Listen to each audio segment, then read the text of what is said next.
लिहले जन्म घर लालना बधैया घर बाजेला हो। लिहले जन्म घर लालना बधैया घर बाजेला हो।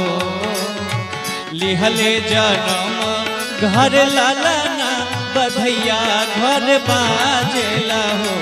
ललना मंगल होखला अंगनमा सुहावन बड़ा लागेला हो। ललना मंगल होखला अंगनमा सुहावन बड़ा लागेला हो। लिहले जन्म घर लालना बधैया घर बाजला हो। लिहले जन्म घर लालना बधैया घर बाजेला हो। ललना मंगल होखेला अंगनमा सुहावन बड़ा लागेला हो। ललना मंगल होखेला अंगनमा सुहावन बड़ा लागेला हो।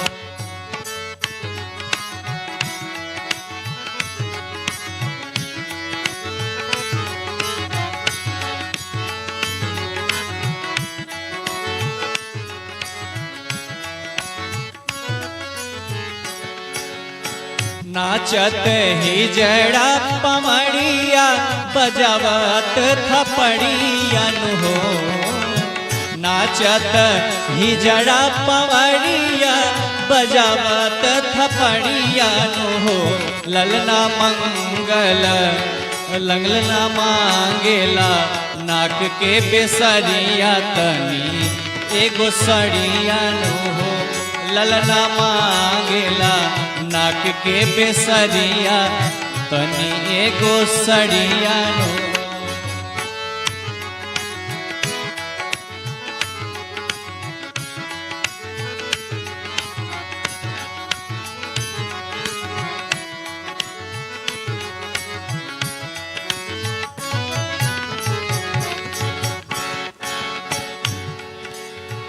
मनवा के ललासा पुराइल मन हर साइल हो।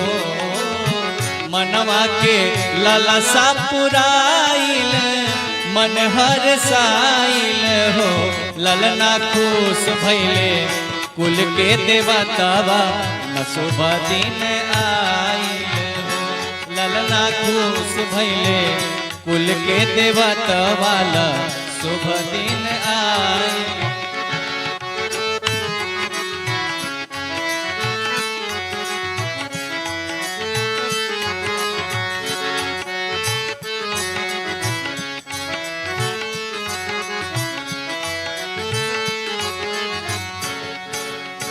बबुआ के देखी के सुरतिया जुड़ाई गईले छतिया हो।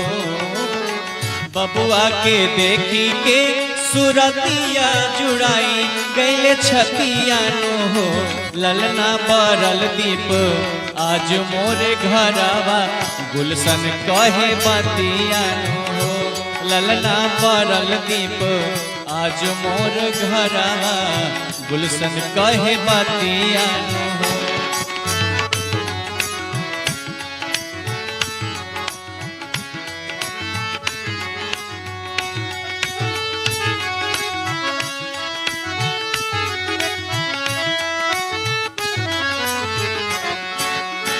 बबुआ के देखी के सुरतिया जुड़ाई गईले छतिया हो।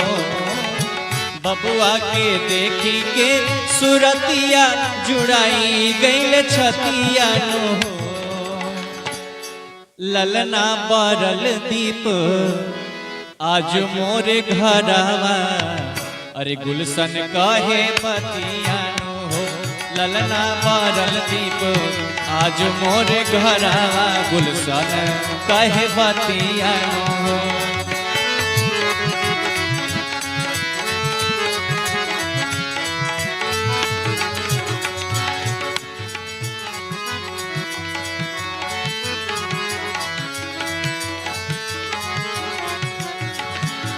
लिहले जन्म घर ललना बधैया घर बाजेला हो लिहले जन्म घर ललना बधैया घर बाजेला हो ललना मंगल होखेला अंगनवा सुहावन बड़ा लागेला हो ललना मंगल होखेला अंगनवा सुहावन बड़ा लागेला हो ललना मंगल होखेला अंगनवा सुहावन बड़ा लागेला हो ललना मंगल होखेला अंगनवा सुहावन बड़ा लागेला हो ललना मंगल होखेला अंगनवा सुहावन बड़ा लागे।